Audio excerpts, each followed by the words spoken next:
बंकू, जल्दी जल्दी अपनी पारी समाप्त कर, नहीं तो सेठी की टीम आती ही होगी, हमें यहाँ से भगा देगी। अरे यार ऐसे कैसे हटा देगा, उन लोगों के चलते ही सुबह 4 बजे से खेल ले, आएंगे तो थोड़ा इंतजार करेंगे। भाई ये गांव के मठ की सार्वजनिक जमीन है, इसमें सबका बराबर का हक है। बात तो तुम्हारी बिल्कुल सही है बंकू, लेकिन ये भी बात सही है कि ये जमीन मठ को उसके ही पूर्वजों ने दान में दी थी। जब दान में दे दी गई तो फिर ये मठ की जमीन हो गई ना, और मठ की जमीन सार्वजनिक होती है, उस पर सभी का समान अधिकार होता है। चल तू बॉलिंग कर, मेरी पारी अभी बाकी है।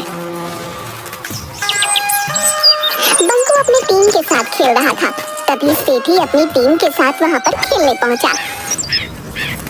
ए चल बे नंगे फकीरों, है हटाए अपना बल्ला बास बल्ला, चल हमारी टीम यहाँ पर खेलेगी। चल, तुम लोगों को कई बार बता दिया कि ये मेरे पुरखों की जमीन है, इस ग्राउंड पर सिर्फ हमारी टीम खेलेगी, लेकिन तुम भिखारी लोग इतने ढीठ हो कि बिना फटकार के सुनते ही नहीं। देखो सेठी, हमारी थोड़ी सी 2 ओवर की पारी बची है, उसके बाद हमारा मैच खत्म हो जाएगा, तब खेल लेना। अच्छा, ग्राउंड हमारा और हम ही इंतजार करें? चलो हटाओ अपनी बास की विकेट। सेठी भाई, तुम लोग जब तक रेडी होगे उतने में हमारा खेल खत्म हो जाएगा। एक बार सेठी भाई ने बोल दिया ना नहीं खेलना है, मतलब नहीं खेलना है। अरे ऐसे कैसे तुम हमारा विकेट उखाड़ सकते हो? अबे चल फुट लो यहाँ से, ये मेरा बॉडीगार्ड है, नहीं तो इतना मारेगा कि छठी के दूध याद आ जाएंगे। इतने में दिलवा बंकू को पकड़कर हाथापाई करने लगता है।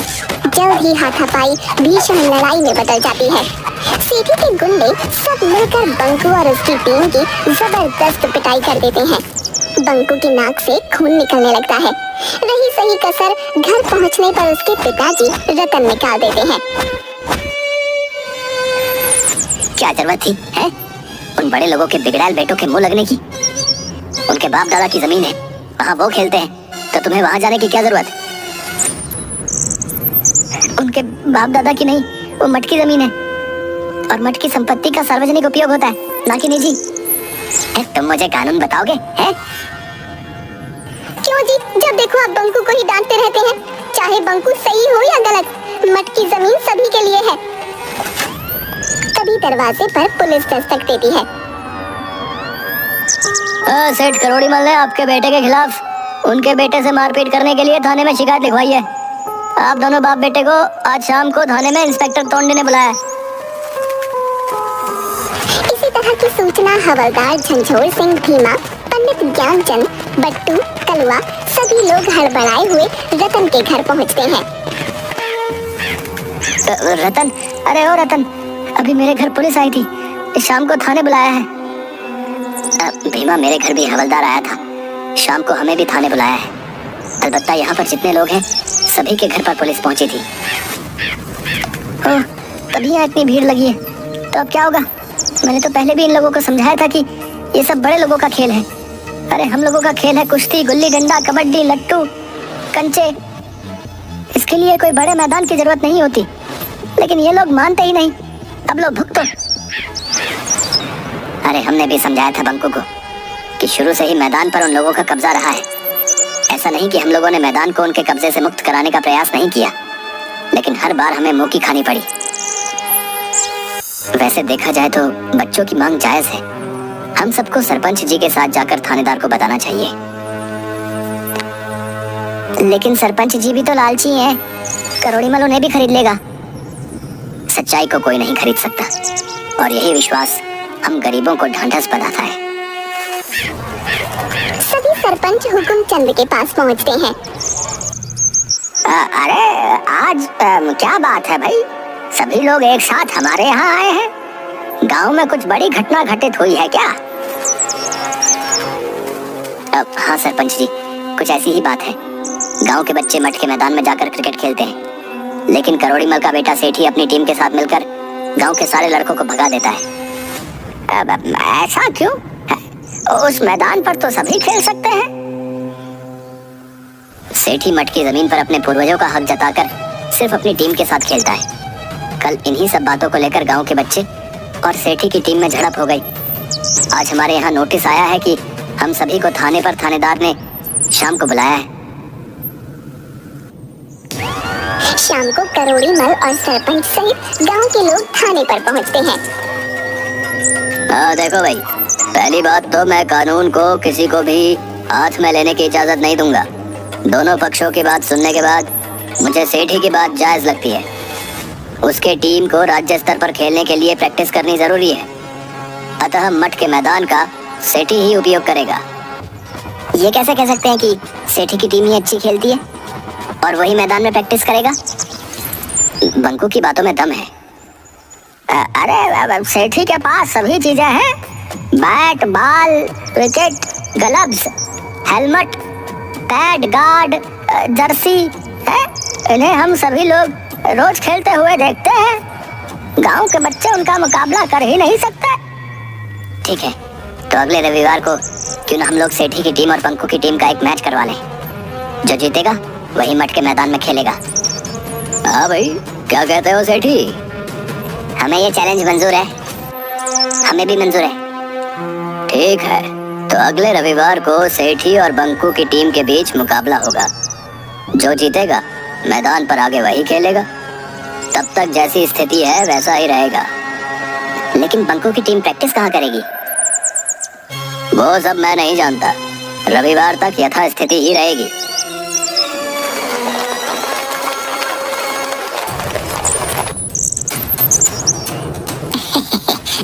शाबाश थानेदार साहब। ये लीजिए अपना इनाम। सेठी की टीम के सामने वे लोग कहाँ टिकने वाले। बस रविवार के बाद मैदान का सारा झंझट ही खत्म। अंकल, वैसे तो हम सब मैच जीत ही जाएंगे, लेकिन मैंने राष्ट्रीय स्तर के खिलाड़ी सुधीर कुमार को बुलाया है। मैं कोई रिस्क नहीं लेना चाहता। इधर बंकू अपनी टीम के साथ। बट्टू, दीपू, कलवा, राजू, तुम लोगों पर ही गांव की इज्जत है। हर हाल में हमें मैच जीतना है। लेकिन हम लोग प्रैक्टिस कहाँ करेंगे? एक जगह है जहाँ हम प्रैक्टिस कर सकते हैं।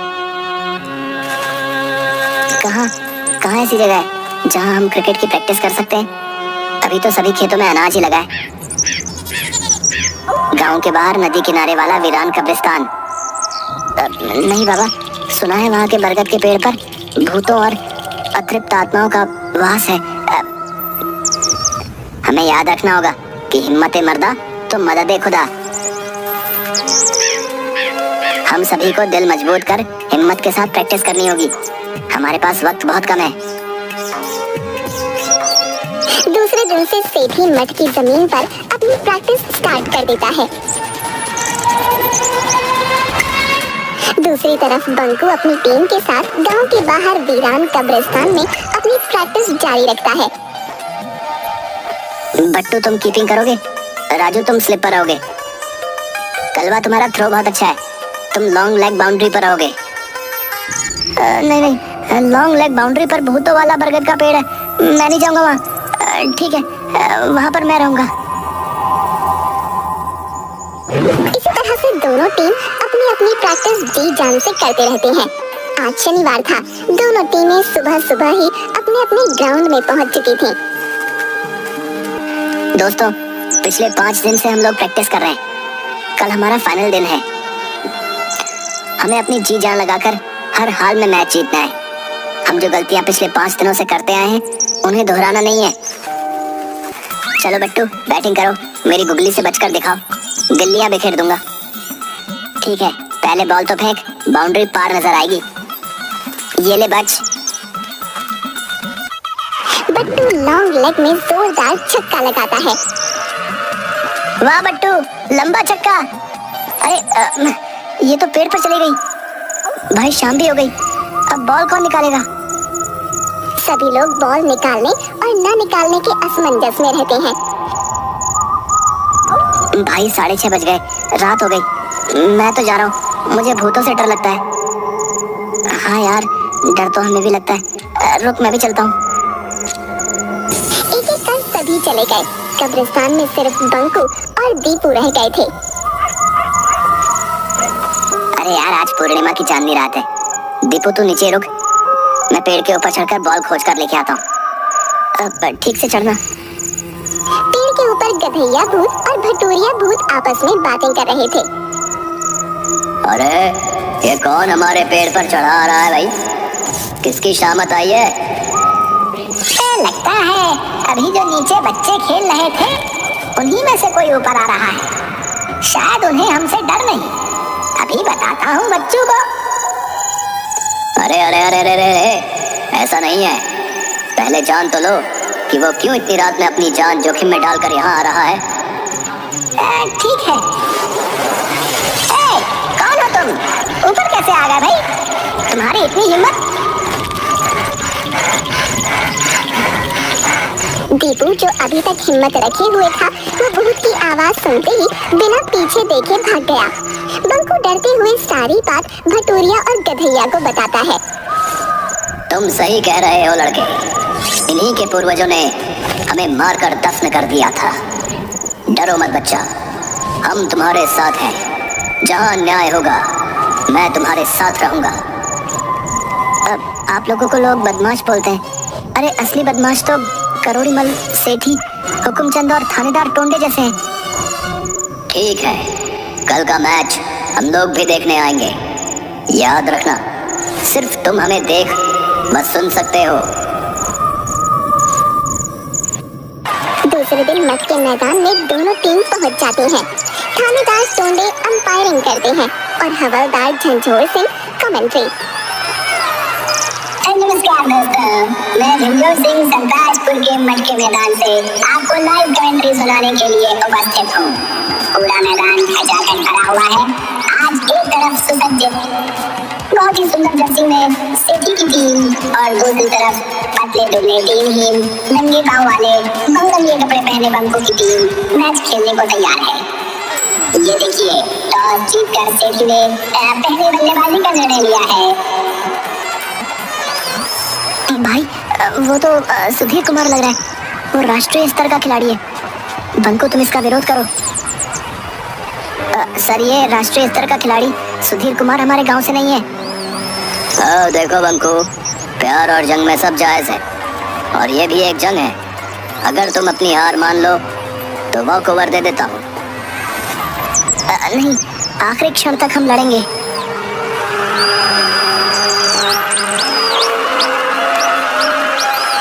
भाइयों, अंपायर से बंकू की बातचीत के बाद मैच शुरू हो गया है। बट्टू बॉलिंग छोर से बॉलिंग करने के लिए तैयार। सामने क्रीज पर नेशनल लेवल के प्लेयर सुधीर कुमार। और ये पहली बॉल और पहली ही बॉल को सुधीर कुमार ने बाउंड्री के पार पहुंचा दिया है। लग रहा है कि खेल एक तरफा होने वाला है। और ये तीसरी बॉल पर भी छक्का। सुधीर कुमार ने पहली 3 बॉल पर ही छक्के लगाकर आगाज दे दिया है कि अंजाम क्या होगा। बंकू अपनी हताश टीम को उत्साहित करते हुए और ये मैच के आखिरी गेंद पर भी बाउंड्री पार। 20 ओवर में कुल 387 रन। अब देखना है कि बंकू की टीम कितने 100 रनों से हारती है। बंकू की टीम का आया राम गया राम की तरह 3 ओवर में 13 रन पर 8 विकेट गिर जाते हैं। अरे 9 बॉल पर आउट कर दिया। ये तो बेईमान अंपायर है। अब हमें ही कुछ कमाल दिखाना पड़ेगा। बंकू, ये अंपायर बेईमानी कर रहा है। हमने कहा था कि अगर बेईमानी होगी तो हम तुम्हारी मदद करेंगे। ठीक है, प्यार और जंग में सब जायज है। दर्शकों, आपको बता दूं कि 3 ओवर में 13 रन पर 8 विकेट बंकू की टीम गिर चुकी है। हमें लगता है कि 4 ओवर में ही खेल समाप्त होने वाला है। बंकू और दीपू क्रीज पर नए प्लेयर आए हैं जो सेठी की बॉलिंग का सामना करेंगे। सेठी ने ये बॉल डाला और बॉल बाउंड्री के पार।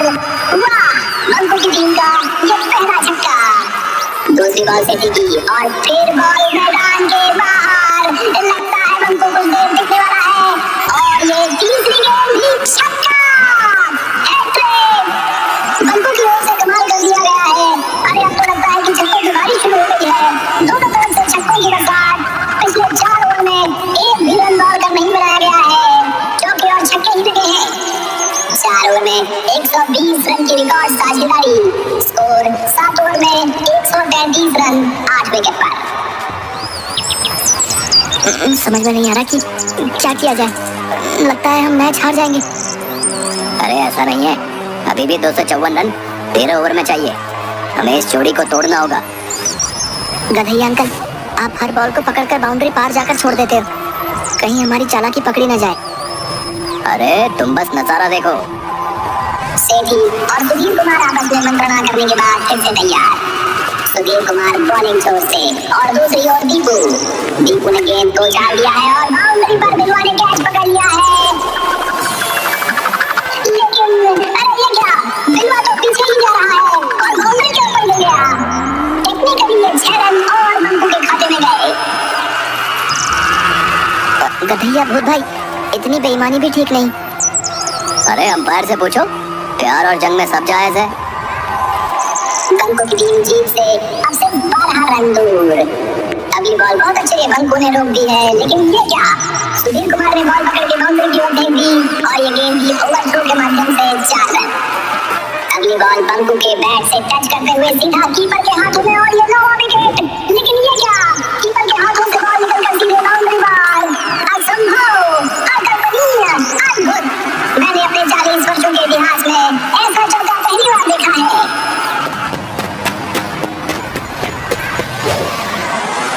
और ये गगनचुंबी छक्के के साथ मैच समाप्त होता है। बंकू की टीम 2 विकेट से मैच को जीत चुकी है, यानी सुमत की जमीन से सेठी और गरोड़ीमल का दावा अब इतिहास बन चुका है।